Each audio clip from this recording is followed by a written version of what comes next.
I'm just saying, you know what it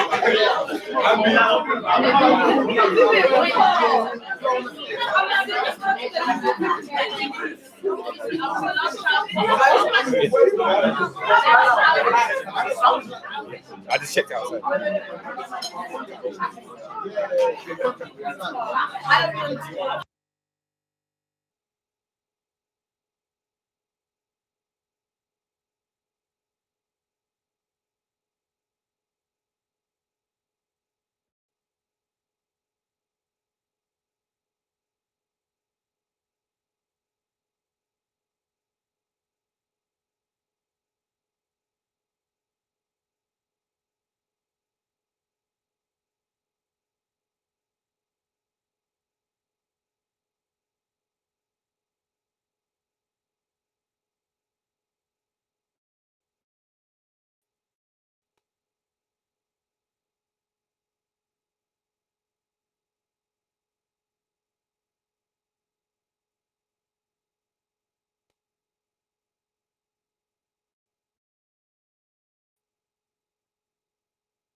Welcome to the Valuable Podcast, first ever live show. I am so excited to be here right now and just, have previous guests from different seasons, but I also got some special guests in the room. Do you want to make some noise?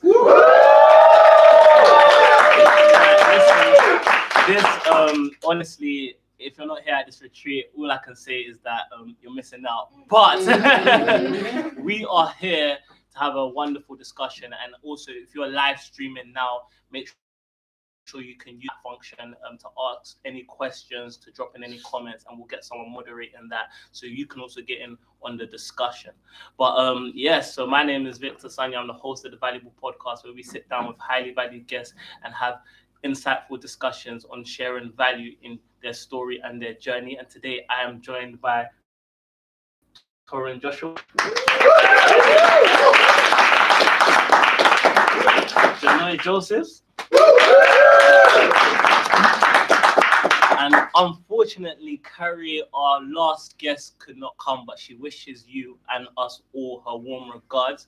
But nevertheless, the show must go on. So let's just get right into it. Like, how you guys doing? Yeah, this is interesting. Interesting. It's Interesting. Yeah, similar. It's good. It's good. So correct me if I'm wrong, but so Janoy, you were the guest the last episode on my season 1 of the Valuable Podcast. It's been quite a while since we've actually touched base and sort of caught up. So my first just introduction is from the last time we spoke, right? We had a deep conversation. Whoever's listened to that episode, and we were talking about your upbringing, how you kind of grew up in Jamaica, then you moved to London, your experience with education in university, rather than doing that 3-year route, you had like a 5-year span. Then you went to become a teacher full time. So I just wanted to catch up. Now we're at the end of the year. What's changed since the last time we spoke?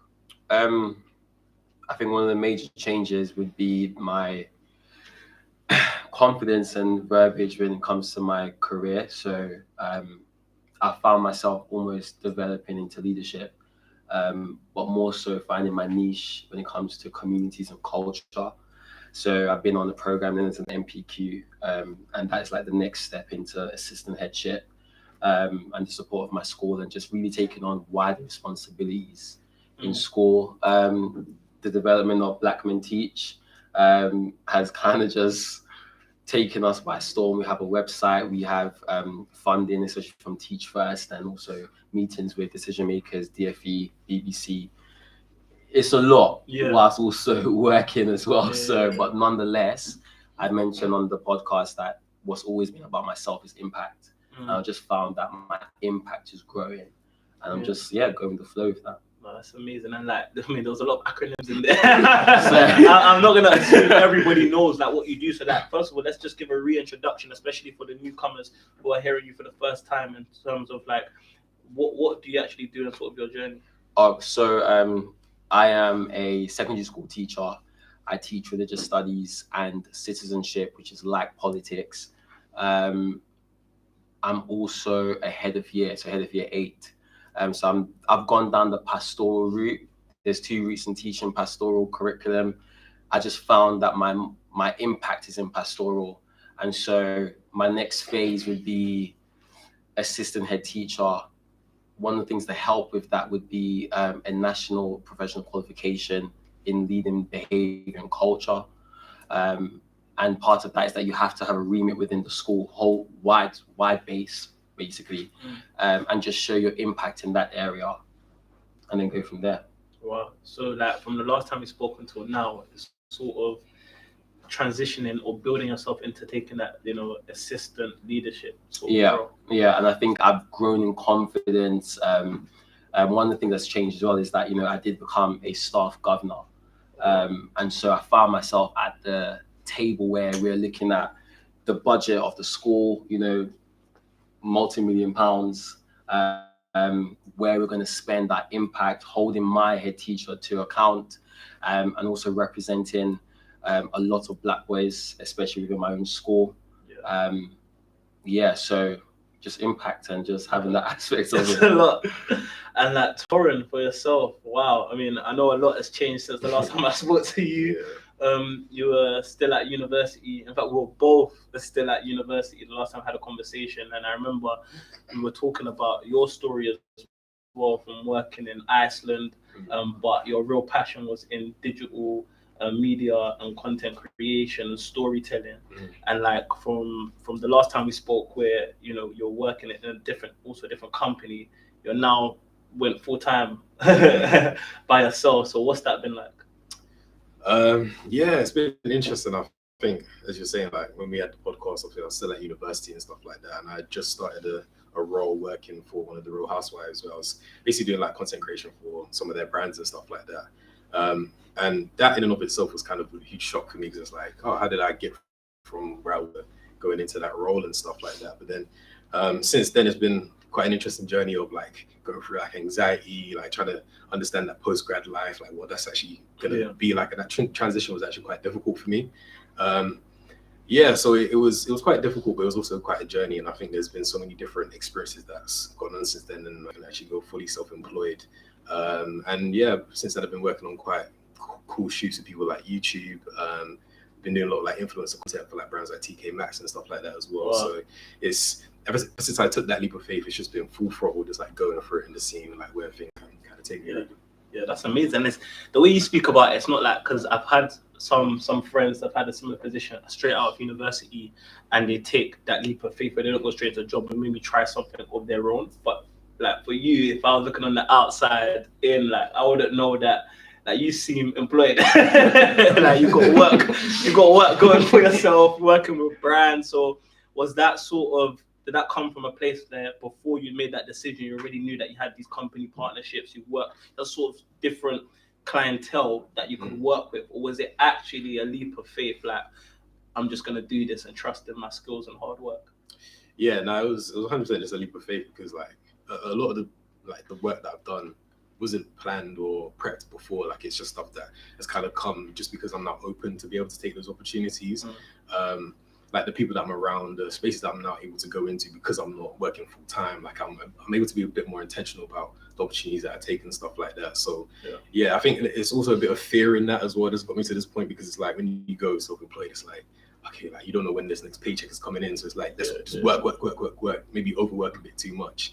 But because you're doing that, then a lot of things kind of start to come. So I think next year is going to be a lot of like trying to understand what pace I want to be operating at, and figuring out like the direction I want to be going in, really. That's good. And what advice would you give to somebody who's watching or listening and they're thinking of the same thing? Like they're kind of, whether they're employed or unemployed, but they want to start out their journey and sort of go down this self-employment route, like you said, paying yourself. What does that look like? What does it look like, having a plan for this is like something to be sustainable? Yeah, I mean, I'd say just do it. Like the way that I kind of thought about everything was just like, worst case scenario, I just get a job. Do you know what I mean? Like I'll just go back and try that. But I kind of treat it like a gap year of like, okay, I'll give myself a year to really just see what I can try and do.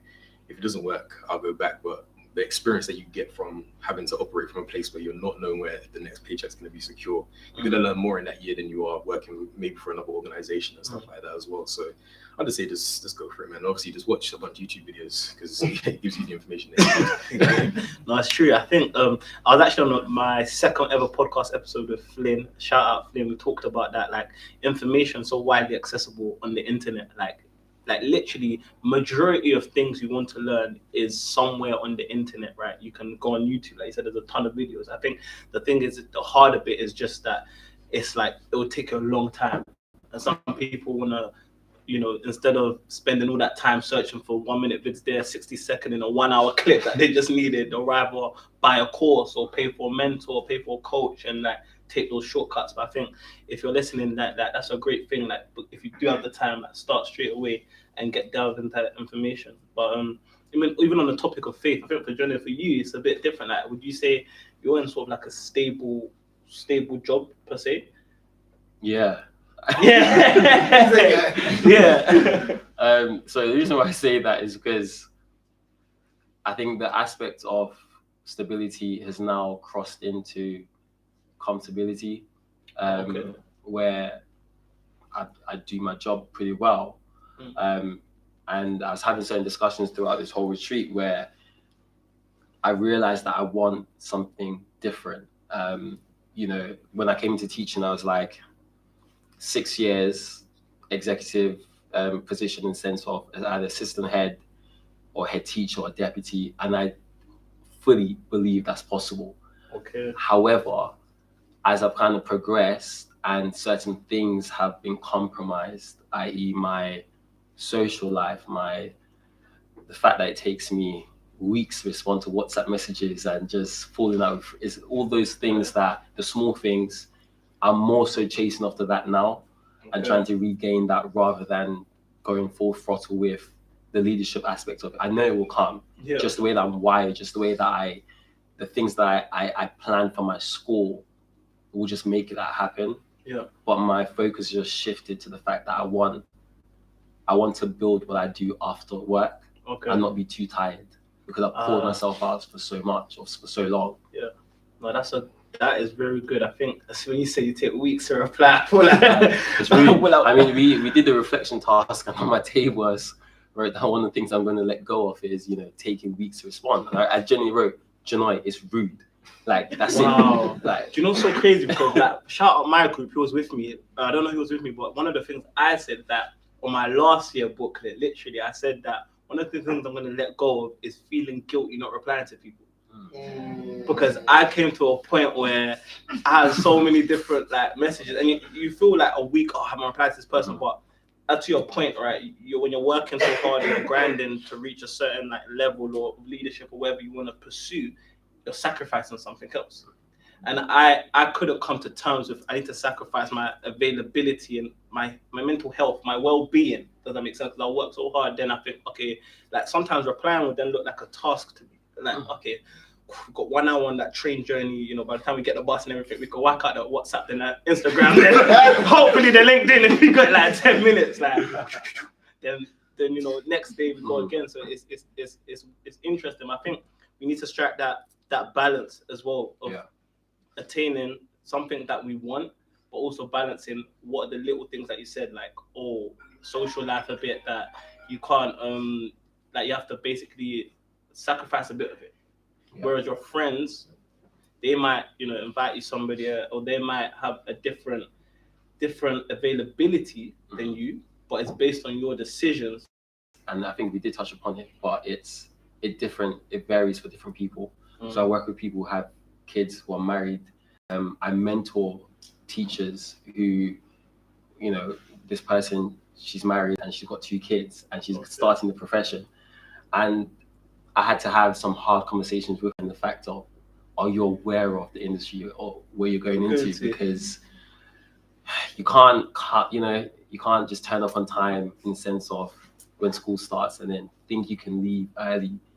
You're going to have those days of compromise. And I think that's the unfair aspect of teaching that I'm starting to see a lot unless you put the boundaries in place. And I wish I was in that boundaries workshop. That would have benefited me 100%. Shout out so yeah. No, definitely. But I wish I was in that boundaries workshop. Or I mean, do we want to hear from her now? Like, what do I? Oh, like boundaries in general. Yeah, I mean, today I hosted a workshop on just like setting healthy boundaries, because I think you talk about balance. There could be different areas in our life where, you know, we're thriving in one area and then other bits were just kind of slacking.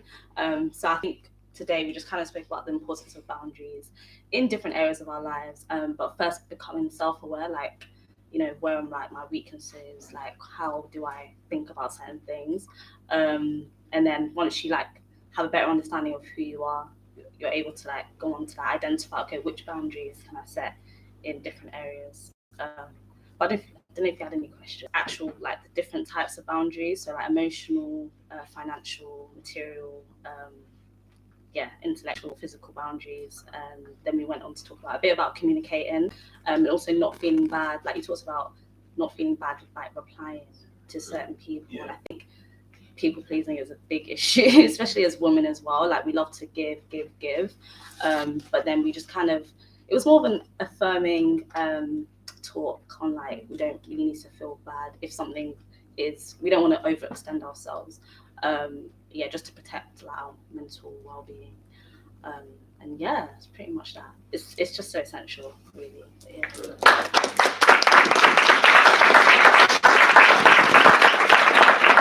That's so good because like you really have to assess. I like the way you talked about breaking down boundaries. Like you broke it down to emotional, financial, like spiritual, all of these different categories because like it's really important that we have those boundaries.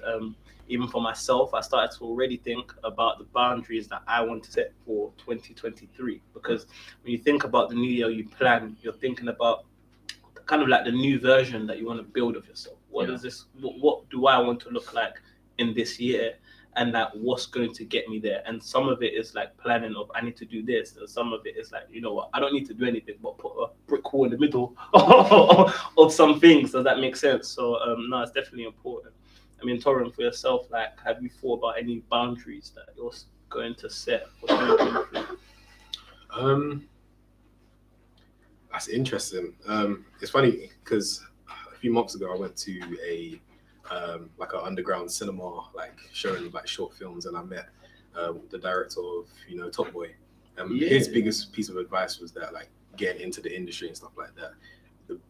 What he would have told himself a couple of years ago is just to start putting in place boundaries a lot earlier because when you're working in this kind of environment and stuff like that, people want to message you at all times of the hour, like all times of the morning and stuff like that because you're operating with budgets and stuff like that. And he was just like coming in and being who you are and letting people know like, look, this is how I want to operate and this is the way that I'm going to operate. Respect that or don't have me involved. Like I thought that was quite an interesting thing. So I have been thinking a lot about like what's the boundaries that I'm going to like put in place in that sense. And it's like work hours.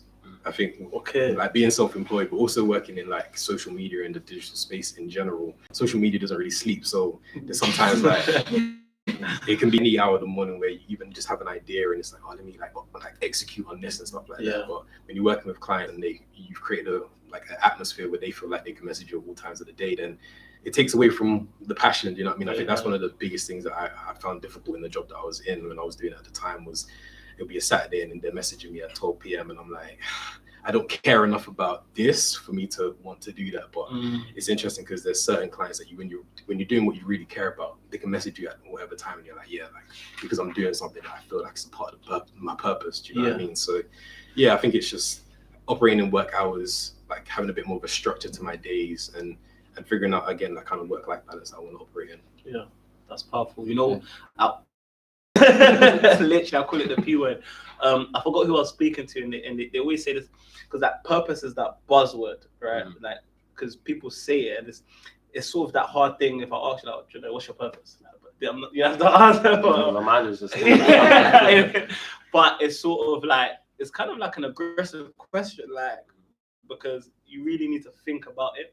But I remember I was in my workplace and one of my colleagues literally we just got into kind of a deep conversation about passion and purpose, and she was just telling me because she was asking like lots of questions about myself because she wanted to get to know me because I'm quite new in the workplace, and we basically came to the conclusion that what you're sort of created to do, your purpose is sort of there's always like two leading indicators. One is passionate about. That's why people talk about passion. Something that, you don't mind 2 a.m. client messaging you. I spoke about this before, like there's some times where literally at 3, like I'm working till 3 a.m., but I'm so excited for this thing. I only have to tell myself, I need to put myself to bed because I'll regret it in the next morning if I've got something to do. Does that make sense? But I got that drive to keep on going. So it's like one of them was passion and the second one was actually something that you're really good at. So she said that when you mix these two things, something that you're passionate about, you love doing, there's something that you've been gifted, you're skilled, you're talented, that you're great at doing. When you can merge those two things, purpose is in the midst of like something like that. Does that make sense? And like for you to use we talk about education and you're like Black Men Teach, or bringing up the next generation, nurturing young kids. Like you said you're very good at your jobs. But do you feel like you've had that to align, or is that something different? Yeah. I would say that it's something that education. People will often ask me, how did I find myself become a teacher? And most times, without getting too deep, because my story is too deep, I would generally just say that to look after the younger generation almost found me. And the way it did that was because of my upbringing, and I did talk about it, my dad being incarcerated, and then just by default, I am next in line. So then I just have to like nourish my younger siblings and nurture them. Sorry. And so something that I hated, something that I almost felt took away from my growth, was actually building me up for some now where I do that for over 180 kids on a day-to-day basis. And so when we talk about purpose, but then yet still, because you're so good at it, there's only you that can do it. Yeah. And so it's like it will find you. It will find you, and then you just need to be, and not basically work too hard in the sense that try to take somebody else's purpose. Just operate in your own lane. And you mentioned about staying in your own lane today when it comes to investing in property and stuff. And I think when it comes to purpose, you have to operate in your own lane. You can't adapt somebody else's purpose because you can't do it like them. And that's okay. That's fine. Yeah. That's big. Is that big? Does that not? That's big. No, because I feel like again, like this was something I was reflecting on. Sort of like your calling, like what people like. It's a terminology that you're called to do something, and like that calling that some people have, like you said, like if you try to walk someone else's calling, you might find it difficult, where it may come easier to the person who's called to do that, if that makes sense. And like I think it's a big thing as well, especially I always see this, my favorite time in this generation. Like I'm not part of the younger generation, but in this generation, because like we just grown up on social media, we grew up with like so many ambitious people doing so many different things, so like purpose can get clouded now, because you can actually go online and look at what someone's doing and they're succeeding in it, and you think, okay, yeah, I can do the same. Like, but you don't know if that's what it's for. So that's why I thought those leading indicators, like I'm not saying it's the holy grail, like this is what your purpose is, but if you're really good, like you find yourself just abnormally good at something, and it's validated as well, right? So let's not just rely on our own thoughts. Like you've brought that to pass, or it's validated by somebody else, and something that you're really passionate about. Purpose lies within that. And for yourself, have you found that mix yet? Or? Purpose is an interesting thing for me. Like my mentor always used to say, like he used to just take the mick out of me, because when we'd having conversations, I'm more like, yo, like what's my purpose? Like No, such, but I thought you were on a purpose. Like I remember your bio, right? So like the way that I actually talk about what I do is like documenting the journey of discovering that purpose. Because like when I first started, that's all I really wanted to kind of figure out. Like, what is this? What's my special journey that I'm on? And like I want to kind of showcase while I'm going through it and stuff like that. And I think as I've developed over the last couple of years, like I've gone from being very existential to like really thinking like, yo, what is it that I'm trying to do, to realizing that me trying to figure that out as much as I was actually taken away from me like living it. Do you know what I mean? So it's nowadays I don't even really think about purpose too tough in the sense of trying to figure it out, but more so just like, okay, I'm doing certain things right now. Do I think being behind the cameras with like my purpose? No, but maybe the journey that I'll continue to be on will allow me to create an impact and do the things that I need to do through that being a route. And it's like, just stop trying to control and figure it all out. Like just go on the journey and like experience it. So I think that's kind of where I'm at with it at the moment. Yeah. So you're sort of more so just focused on the journey, on like what's going on now, enjoying the process of like what you're doing, and hopefully you enjoy what you're doing. So it will lead to that overarching purpose. And I think it's funny you said that, because when I think about it, I don't think purpose is an event. Doesn't make sense. I don't think I fulfilled your purpose that you've got to that event. So it's like sort of that process that you've led is really important. But if you wanted to say I also wanted to kind of say as well, like just on the topic of trying to force the purpose kind of thing, and we should just normalize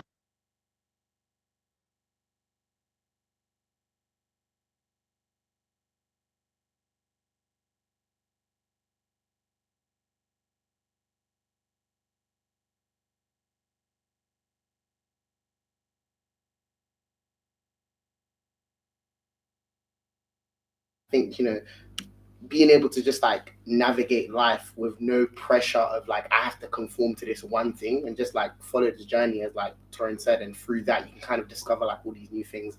I think it's like really important as well. But yeah, that's good. Well, it's getting a bit warm. But no, that's so good. And like, so 2023, like that's a big year. Like 2022 was a big year. Of course, we've spoken about the reflection and how the year's been. But yeah, I want to talk about the new year, because the new year is like in 2 weeks time. So it's scary but exciting at the same time, because I think it's common for every individual to think about our goals. What is it for this new year that we aspire to? What is it that we want to achieve? Now, I think that there's an importance of goal planning or goal setting, because what it does, it when you write your goals, it's sort of like you're a witness now, because it's so easy to keep the things we want to do in our head and just think about, okay, I want to do this is what I want to look like in July, June. But when you speak it to somebody, and I feel personally speaking for myself, like for example, this retreat, I'm sure I've told so many people about it before. Like me and Stephen literally were at BYP event, BYP Black Young Professionals. Shout out Kika, amazing organization. She had a conference and we were there. Literally, first time I've ever seen this guy in person. I'm working on. At first, I didn't want to say. I'd be like, oh, you know what? I'm just like, I'm thinking of having a retreat. Like, I was saying thinking, but the plan was already half built. But I just like, yeah, I'm thinking. You can't say too much. Thinking of having a retreat. They were like, yeah, tell me more. Like that would be sick. I'm like, yeah, what do you think about it? Like just get a couple people and like go away, like have some sessions, like. And literally halfway in, I'm sure he was like, bet I'm there. So I was like, oh, what? Then I asked you how much you will pay for it, like. I think you were talking about price, and I was like, it sounds good. Like so I was trying to gauge the price. Now, I already had the plan, but I was trying to gauge the price. So I was thinking like, what will people pay to come? So. And that's not the only person. I'm sure there's other people in this room that, my boy over there, Sean, literally we had a discussion at our friend's house about the retreat, and we were talking about what can it look like. You're asking questions about like people never heard of it. Like, what would that be? And I think like every single time I spoke about something I wanted to do or goal, something like that, it's like now there's a witness. Like I've put that out there. So the next time I see Sean, it's like, oh yeah, what happened to that retreat that's gonna happen? Like, what happened in your action on it? So I think 2023 is important to say what you trying to do. You know what I'm saying? Say what you're trying to do, and that's just to my point. Like we'll quickly do like a quick 1-2 pit stop in terms of we'll start with Torrin. Like 2023, is there anything that you want to now put in the air so we can all hold you? I can't watch your words, bro. It's weird. Like, even though we come to the end of the year, I haven't really gone through that period of like thinking about next year yet, because I usually go through like a period of prayer and fasting during January. So like it's usually January where I'm like, okay, cool, this is the vision. That's why I'm so interested in the way that you mapped out the vision for your life and stuff like that, to think about how I can kind of do it for next year. But I think like specific things will probably be stuff to do with like maybe the business and maybe like an actual like financial like goal that I want to hit, or one thing I will say is I want to get more into creating like film type content. So whether that's another documentary or like a creative project where I'm working with a brand to tell like a story in a documentary type of format, I think that would be something I'm really aiming to do. Yeah, it's powerful, man. We've got this recorded, so don't worry. Janelle, what about you?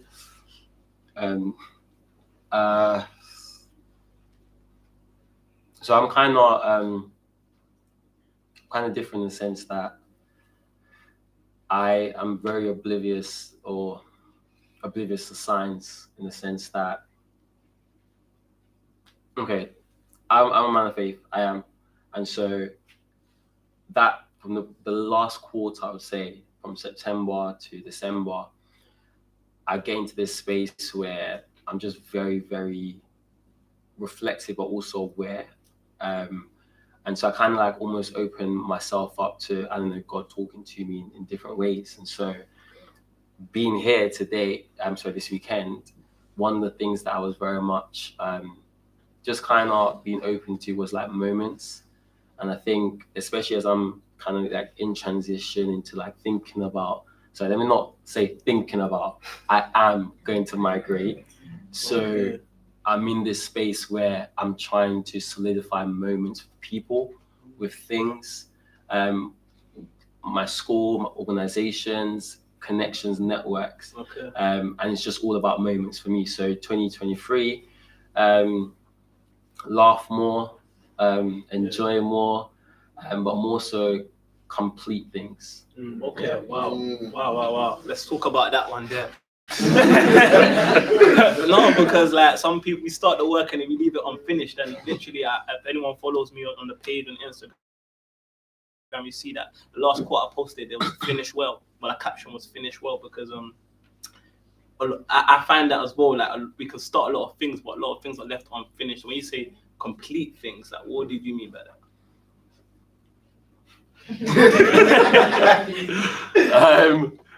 I was showing this at the table. I think all three of us was on the table when driving came up, you know. And just before I came to this retreat, I had my year plan. I had like come to this, finish school, come to the retreat, fly out Thursday. I had my driving test last week. It's like, come on, buy a car in the new year, and then that flopped. I failed my test, and that hurt. It did, because I had to go and teach the next hour. Honestly, I actually walked into my classroom, and the kids, they looked at me, I looked at them, and I just sat down. I was like, to be honest, nobody talked to me right now. Here's your work and stuff. But I think I almost allowed that to kind of ruin the end of the year. So my mentor, she was like, look, you've actually accomplished so many things. Yeah. Especially when we talk about like developing curriculums that you can emulate with other schools and stuff. You've led on so many different things, and so you are going to finish well. It's just this aspect of it. Save. I need to. So yeah, that's something else, and I think more so having a holistic aspect towards myself. My faith. In addition to that, I'll just say knowledge. You can perform well in what you're good at, but I think how you steward that in the sense of, yes, I'm good at this, but I want to become excellent. I want to become a master at this. That is where my focus is now at. So may consider doing a master's, may consider, starting something that will give me that edge in something I find myself thriving in. Yeah. That's good. No, that's good. Mastering your craft, I think, in that journey. Yeah, and I think for me, I'll just go to myself because I haven't spoken, but literally when you said complete, so I think we're speaking about with my table and the reflection of the things I didn't complete from. I said I was going to do this year, but obviously in December I haven't done. One of them was just this health and fitness, this gym thing. Honestly, the January, I hate to say that, I was the January, the gym January had a membership. February was strong. March was strong. You see that April where you come into that half term, because I was in uni before the exams. I haven't seen gym since. So it was a bit like heartbreaking, because I thought I was like, you have, and I know that it's a long it's not overnight thing, but it was like getting that journey started, and I thought, because I've stopped, is it going to take me a long time now to restart that journey? Does that make sense? And I said, like, one thing I realized was that I'm not passionate about gym whatsoever. I couldn't really care to lift the weights. Like, people get eked up in the gym. I'm like, why am I here? But I do love a lot of sports when I was young. I played rugby, football, handball, badminton, table tennis. I played lots of different sports. But when I switched from sports into academia, because I knew that was, I think I spoke about this, I knew that was the way out for me. If you know my story, I knew that, okay, if I get educated and I move out, then I could really make something for myself. And that took a lot of studying. So I kind of dropped the sports, but I think now I've graduated, working, so I want to pick back up. I want to now complete. Let me join a weekly basketball team. So anybody shoots hoops there and wants to, let me know. Or badminton or something like that. And the second thing I need to complete is literally knowledge. So I said I was going to read. give myself a light goal, 1 book a month. Because I like especially when you're in rooms like this, you know, you're having property sessions and like you're talking to like knowledgeable people. You're fool to think, okay, I'm not gonna. He said automatic millionaire, but that's not. It's like you're gonna read the book. Like you should go and read that book, right? I'm gonna be a different person. Then again, I don't know what happens during the year where I felt like I got bogged down with reading so much, but it weren't like books, like uni and papers. Like I'm reading 12 academic papers like in a day just to get the dissertation done. Then you're reading and stuff like, how do I even like you said on YouTube? You're reading and stuff like, how do I even like you said on YouTube, right? If people are on YouTube, I like a quick blog where I can just see the headers of what I need to know. So I feel like I spend a lot of time reading just stuff I need to do instantly, but I didn't commit to the book one. But 2023, I actually want to commit to that. And I've got a new app called Blinkist. Yes, that's good. Blinkist, yeah. So if you're listening, so Blinkist is an app. If you kind of struggle like me, it has like hundreds, thousands of books on it, and it summarizes each book in terms of the key points, like what you need to know in audible form, so you can actually hear it, like audio. So chapter 1, not even chapters. They don't go by chapters. It goes by what you need to know, like Blink 1, Blink 2. Yeah, Blink 1, Blink 2, and you can actually read it. So it's like with that, like there's no excuse. Like it's 15 minutes for a book. So, and if you really like the key ideas in that book, you can then go on Amazon or then go and purchase the book and get to most. I said to myself, 2023, it's like I cannot afford not to be knowledgeable. You know, when they say knowledge is power, when you start to understand when you've sort of got, you know, a little bit of information. I'm sorry I have to reference this man again, but like when we're in that property session, like some people are hearing things for the first time, and you know that's just you're getting a tiny thread of what if you read books like you recommend. If you got through the books you recommended in 2 days, it'll give you more. Then you read more stuff, then you learn about stuff. Then that's when you've like shifted your environment mentally as well. Like, it's not just the people around you. Now you've like become a bookworm of you've because a book and at the end of the day, most people that write books, right, they condense most of all they know about a subject into a book. So it's sort of like, and because it takes time to write a book, it takes time to find publishers. So it's like that's something I said I can't afford not to read because it's gonna hurt my income in the future. So that's just something. But is there anybody's brave enough to share something 2023? Want to be held accountable as witnesses in terms of any of the goals or something that you're looking forward to do in 2023?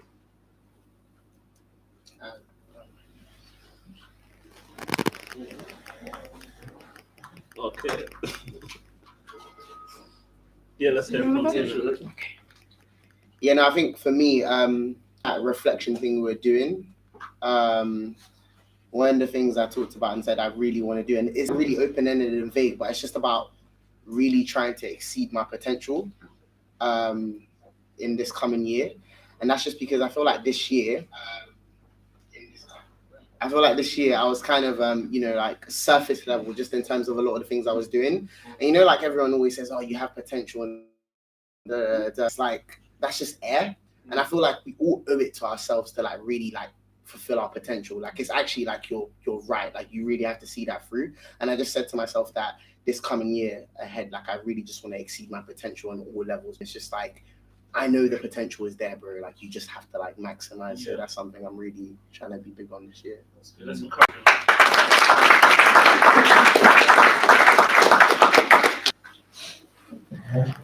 So one thing for me is I'm a teacher as well as Jadoi. I've always wanted to work abroad, and I've started to think about actually taking that step. So next year is actually actually put things in place and looking at opportunities and taking that step to apply, and then think about the work that we do with Black Men Teach. We've done one face-to-face event in London, and we know that with our sort of network and teachers, it's important for us to sort of expand beyond London and look at Midlands and places up north as well. So a big thing for us is taking that step and running an event in the Midlands. So we're looking at an event in Birmingham, which we're planning and we're in this process of doing.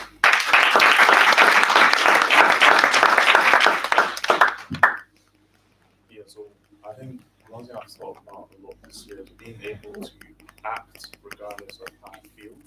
Now that doesn't mean not being in touch with my emotions. I feel like I've kind of gone the habit of oh, I don't feel like doing this. But a lot of the time, like when I actually take the action, I actually do it, I realize, wow, like this is actually in line with my goals, and I thought to do it because it's actually important to me. So being able to have that discipline and act regardless of how I feel consistently is what someone is looking to work on.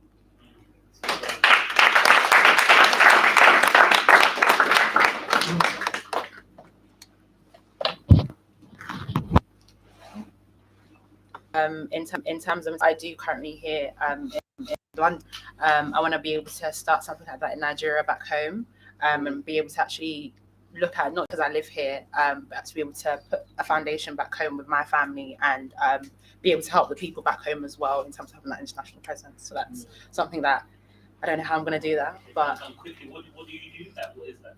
so it'll be an educational program to upskill Black individuals to go into the corporate world. And when I say there's so many, we're a peculiar nation, that we're great human beings, and I feel like sometimes we don't understand and realize our potential. And in terms of what you don't see, you don't know, and be able to give people that exposure. So in terms of what I do in London, I want to really replicate that back home in Nigeria as to where I'm from. As personally, obviously, I wouldn't say I'm not from London. Obviously, I was born and raised in London, but I need to remember where I came from in terms of my roots. So being able to still give back to where I came from. So yeah. My main focus is actually to fail as much as possible. And the reason why I say that is because I think my risk averseness actually kept me from achieving so many things this year. And the main things that I succeeded in was the thing in which I failed, I could actually say like more than 50 times. And so I think going in next year, all the goals that I have are dependent on me just willing to jump in and fail, then iterate and then go back, because I always get closer every time that I fail. So besides just specific goals, I think that's the best way to go about changing next year, to make next year better. And just before we clap for him, I don't know if you've read the book Failing Forward. Heard of it, haven't read it. So John C. Maxwell, that'll be a good book. Do you think you want to fail as much as possible? Some people think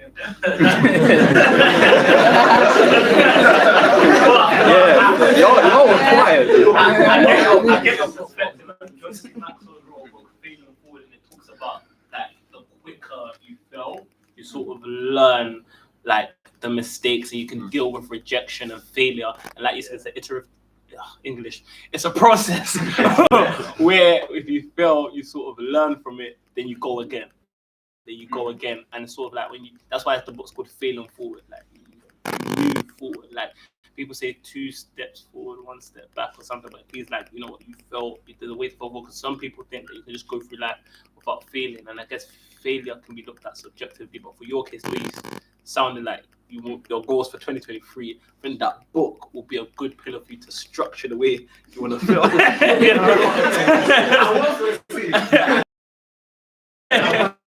meant was, I don't want perfection to ever be my excuse, because perfection is I think we mask procrastination with perfection. It leads to this sort of analysis paralysis. So that's what I meant. I was just saying, I'm not ready yet, because we even had a conversation about this. Do you remember when we were talking about it, and you told me as soon as you have enough to get going, just go, and I didn't. Because I did, but I half did it. I'm half baked. Yeah. So I will read that, but yeah, I will succeed. My main goals for 2023, my first one is that I'm going to commit to roughly 300 to 400 hours of study to complete a financial qualification. That's going to be like the first step to really upskilling myself, even though I've only just begun my career. The second goal that I have for myself is I'm going to collaborate with a very large, prominent charity to set up a fund to support young Black students who want to pursue education, but they just might have financial difficulties or lack of access to opportunities that just better themselves. And then my final goal for 2023 is to just keep understanding myself as a person and just healing myself as a person, continue with my own personal development, doing things that I enjoy that further me, continue with therapy and just discovering the best version of myself.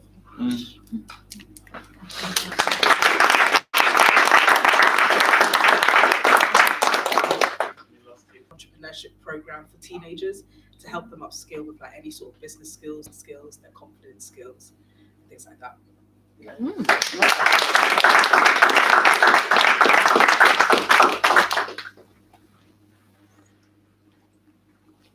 That was good. We got a whole load of witnesses in the room. So, and I think it's good because like the fact that thank you to everyone who shared the boldness to say like what you're looking forward to. I think again, even if like we don't hold you accountable, sort of like you've said it, and like I know that there's something inside that arises that okay, like let me actually do this. Like let me make a plan towards it. But no, that's really powerful. And I think just as we wrap up, because I know it's getting a bit late.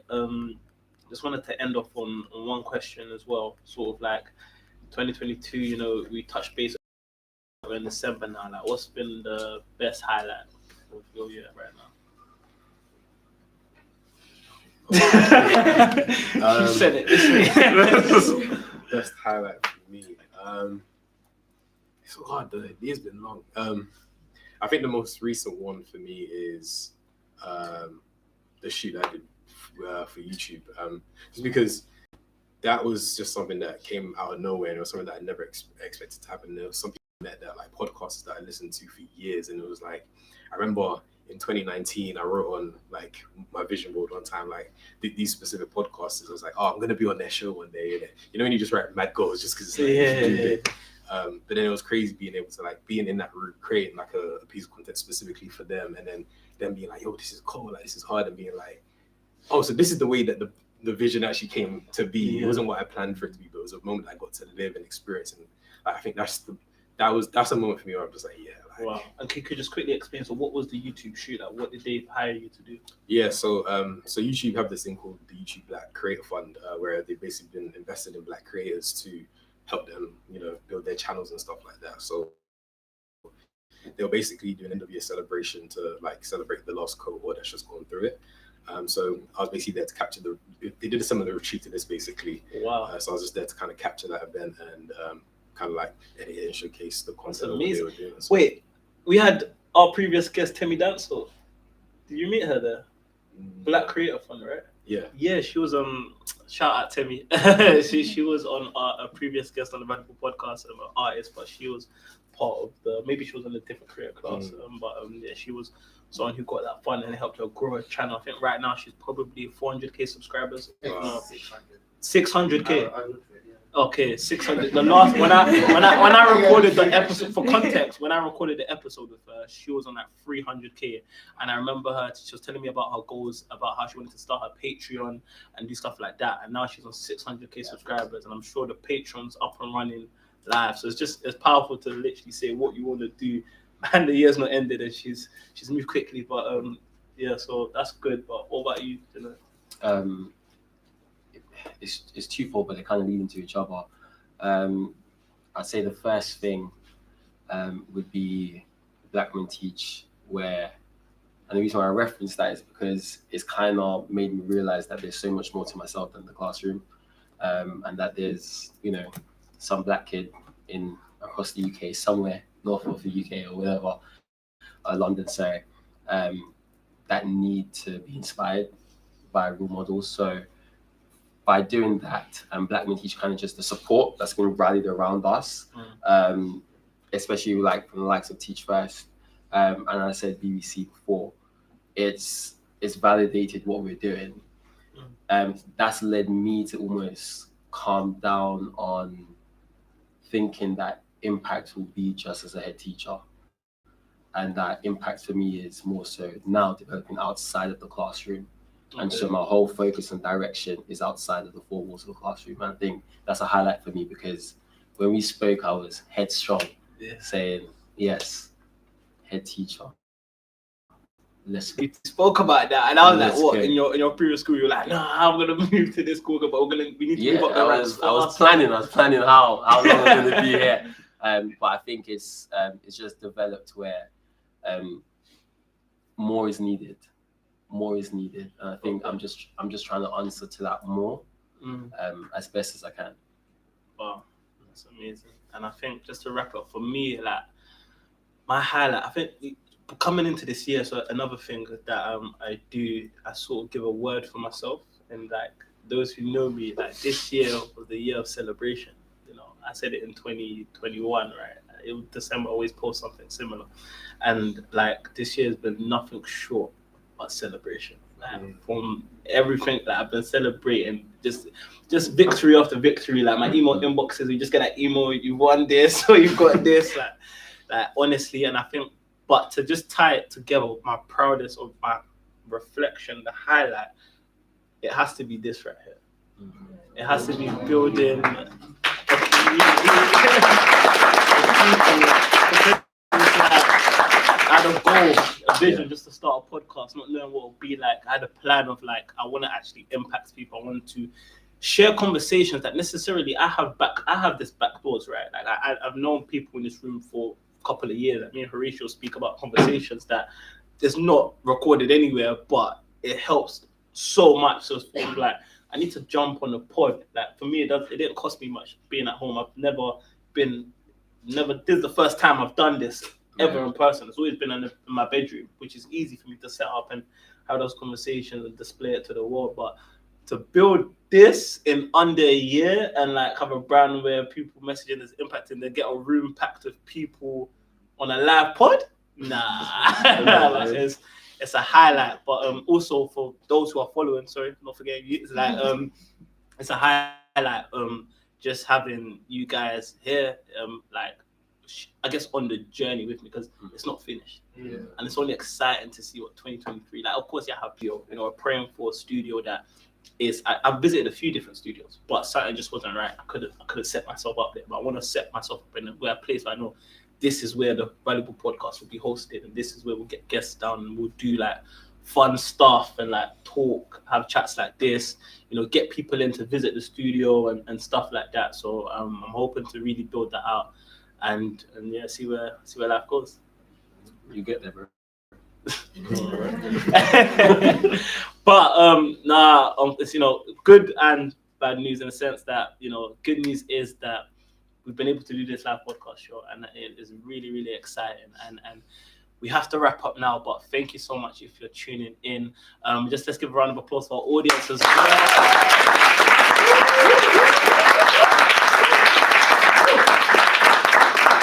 Make sure, if you're listening, make sure you are subscribed. If you're rewatching this, not live, make sure you hit the like button and subscribe to the channel, because in 2023 we've got a lot more coming. And follow us at Valuable Podcast on Instagram, on LinkedIn and on Twitter. And I'll see you guys soon. Take care.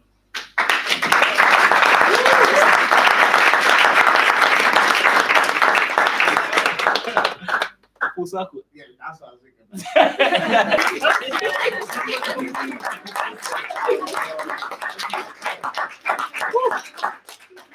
So what?